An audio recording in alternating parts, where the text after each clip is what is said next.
In the misty London streets of 1859, Mrs. Whitmore, a respectable lady, approached her physician burdened by a deep restlessness in her body and soul. Sleepless nights, frayed nerves, easily provoked anger, and crises she silently termed nervous attacks, all haunted her like a dark shadow. The medical understanding of the time led to a diagnosis of hysteria, and the prescribed treatment involved a method that, viewed through contemporary eyes, is truly appalling. The doctor laid her on a cold examination table and manually stimulated her genitals, inducing what clinical records referred to as a hysterical paroxysm, an orgasm. This wasn't the work of a clandestine quack. It was a common medical practice applied by reputable doctors in the most esteemed clinics across Europe and America. Yet, this method is chilling to the modern mind. The origins of hysteria date back to antiquity, beginning in Egypt and finding its name with the Greek physician Hippocrates. The term derives from the Greek word hystera, meaning womb. Doctors believed that a woman's uterus wandered throughout the body, pressing against other organs and causing a variety of ailments. Plato even described the womb as a separate animal within the woman, craving children. It was thought that in women who remained childless for too long, the wandering womb caused everything from anxiety to fainting spells. The prescribed remedy was to satisfy this restless organ through marriage and pregnancy. During the Renaissance, the belief in a wandering womb was discarded, but the diagnosis of hysteria survived. This diagnosis expanded to encompass nearly all of women's mental and physical distress. Nervousness, sleeplessness, muscle spasms, loss of appetite, melancholy, restlessness, and excessive or insufficient sexual desire. Simply put, if a woman was not docile and content, she could easily be declared hysterical. According to the English physician Thomas Sydenham, hysteria was the second most common disease after fever and could affect up to a quarter of all women. Victorian medicine reinforced the belief that women were inherently fragile and emotionally unstable. It was believed that their reproductive organs influenced the entirety of their body and soul. Dr. William Acton, a leading physician, famously recorded in 1857 that most women were little troubled with sexual feelings of any kind. This mindset, by effectively ignoring the sexual desires of respectable women, created a dark blind spot in medical practice. The Victorian era wove a mechanism of both medical and societal control over the female body, creating a world steeped in pain, silence, and mystery. Thus, when women sought out physicians for conditions we would now label as deep, suppressed sexual frustration, doctors saw it only as an illness, a mystery to be solved. The treatment developed was the pelvic massage, aimed at achieving the hysterical paroxysm, which we recognize today as an orgasm. However, the language of Victorian doctors never went beyond describing this secretive ritual in cold, clinical terms. Dr. Nathaniel Highmore recorded in 1660 that this treatment led to violent muscle contractions, skin flushed like flame, and a profound relaxation of the soul. The procedure was carried out with ritualistic precision. Women often visited their doctors weekly, lying on the examination table partially undressed but covered by a sheet. The doctor would take fragrant oils like lavender or rose and massage the vulva in circular motions. This ritual continued until the patient reached the state of paroxysm, defined by sudden muscle spasms, flushed cheeks, intense lubrication, and the subsequent deep relief. In 1903, Dr. Russell Trawl confessed that achieving this state could take over an hour, calling it one of the most fatiguing and disheartening procedures in medicine. Doctors viewed it merely as an arduous and repetitive task. In their eyes, it was as mechanical and clinical a function as setting a bone. One physician even recorded that treating hysteria typically required 1 to 1.5 hours of time. This treatment spread with a dark and mysterious speed. By the late 19th century, American doctors estimated that about 75% of women suffered from hysteria. In major cities, some doctors dedicated their clinics entirely to this treatment, serving dozens of patients daily.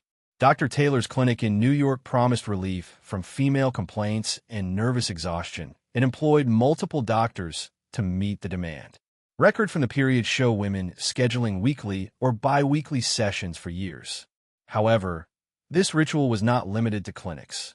Wealthier women arranged for doctors to secretly visit their homes for treatment. Others sought relief through hydrotherapy in specialized clinics. In water therapy, women would sit on specially designed chairs with openings, while attendants directed high-pressure jets of water at their genitals. European spas like Bath in England and Baden in Germany became famous for these strange and cold treatments.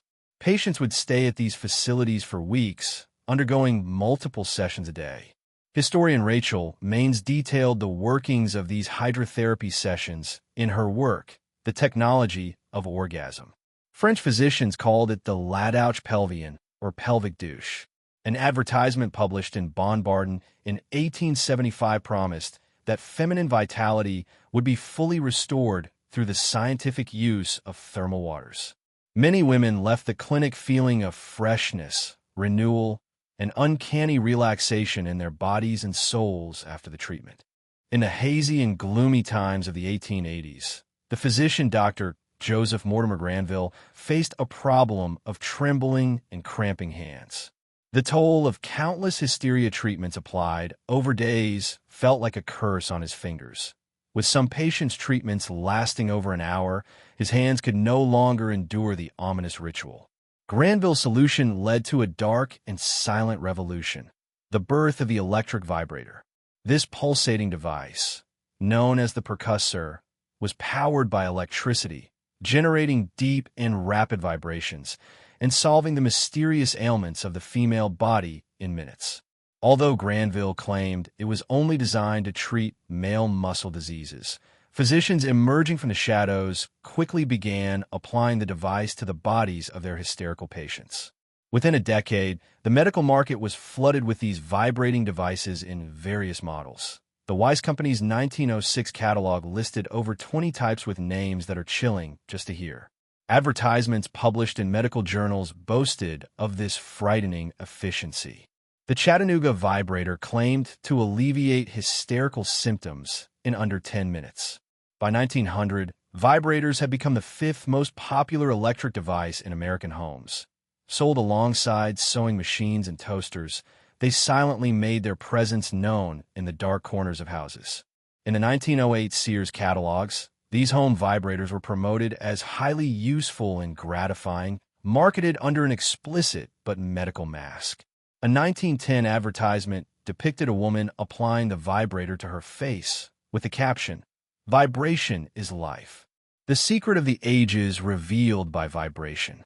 Great scientists owe not only their health, but their life force to this immense power. The White Cross electric vibrator brings the essence of life to your door. And here lies the most unnerving truth.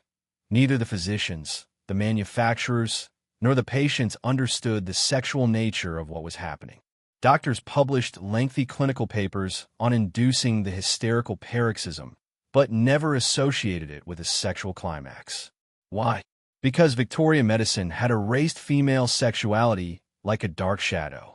Medical textbooks claimed that female reproductive organs existed solely for childbirth, either entirely ignoring the clitoris or dismissing it as a functionless vestige. This willful blindness was woven with an incredible coldness.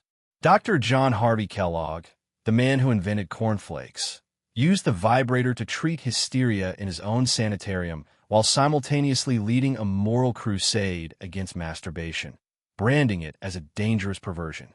Yet, he was completely unaware of this contradiction.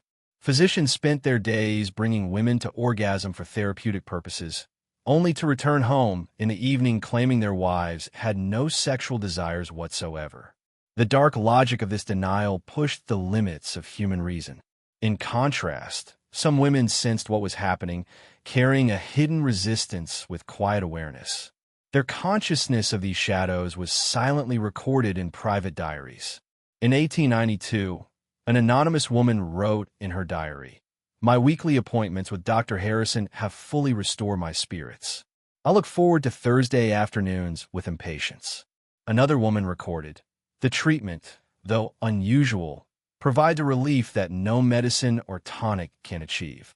Women recommended their doctors to friends, creating a network of patients receiving the same treatment. However, the medical community's refusal to acknowledge female sexuality led to more serious consequences beyond pelvic massage. Doctors surgically removed the clitorises of some women to prevent masturbation, while others were cauterized with acid. Isaac Baker Brown, president of the London Medical Society, treated hysteria by removing the clitorises of girls as young as 10. He was eventually expelled from the society, but not for the barbaric procedure, only because he acted without permission. Meanwhile, hysteria treatment was becoming increasingly widespread. In the 1950s, American doctors' annual earnings from hysteria treatment were approximately $18 million, a figure that would exceed $450 million in today's currency. Manufacturers developed increasingly complex and effective devices. The Vibral, patented in 1908, featured multiple attachments targeting women's various complaints. The hand-cranked Pulsicon model, produced in 1890, provided similar relief without electricity. Some devices were integrated directly into treatment chairs with mechanical vibrating parts. Sigmund Freud, by acknowledging women's genuine sexual desires, realized that hysteria was often psychological, not physical. By the 1920s, the American Psychiatric Association began to phase out hysteria as a valid diagnosis. However, the real change came from an unexpected source: early pornography, which questioned the significance and methods of these treatments. In the 1920s, stag films, known as erotic short films, began showing women explicitly using vibrators for sexual gratification. Overnight, the vibrator, once considered a respectable medical device, lost its esteem by being associated with sexuality. By 1925, vibrators were removed from Sears catalogs, and doctors quietly began abandoning the practice. The devices waiting in medical cabinets were discreetly disposed of. By 1952, hysteria was completely erased from official medical texts. But its effect did not disappear. Women's health complaints continued to be dismissed as emotional or hysterical. The label merely became a cultural tool to invalidate women's experiences. It wasn't until the 1960s, with the pioneering work of Masters and Johnson, that female sexuality began to be seriously studied, revealing the truth that Victorian patients already knew but could not articulate. The so-called hysterical paroxysm was nothing other than an orgasm. Looking back, an incredible picture emerges. Educated doctors could not recognize an orgasm, treating openly sexual acts as entirely medical. The reason was cultural blindness. The Victorian era completely denied the sexual realities of women, preventing doctors from recognizing that they were inducing orgasms. Historian Rachel Maines emphasizes the irony in documenting this period. Doctors who believed they were treating a disease were inadvertently providing the only sexual satisfaction in many women's lives. The numbers are striking. Between 1850 and 1920, at the height of hysteria treatment, millions of women in major cities underwent regular pelvic massage. Some visited their doctors weekly for decades. Even if only 10% of adult women sought treatment and each received an average of 20 sessions, this still translates to tens of millions of medically induced orgasms, all in a process where doctors truly believed they were treating a disease. This history shows how cultural biases can profoundly affect medicine. These doctors were not marginal charlatans.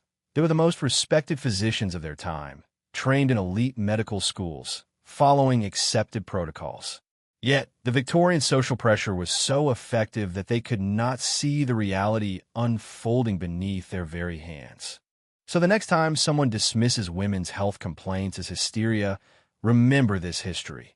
For centuries, the medical community misunderstood women's bodies, unwittingly invented vibrators while treating a fake disease, and utterly ignored women's sexual desires. Hysteria treatment remains one of the most extraordinary chapters in medical history, a period where doctors gave women exactly what they needed, but without fully comprehending what they were doing. What do you find most astonishing in this story? The ignorance, the cultural denial, or the fact that vibrators were once as common in doctors' offices as stethoscopes?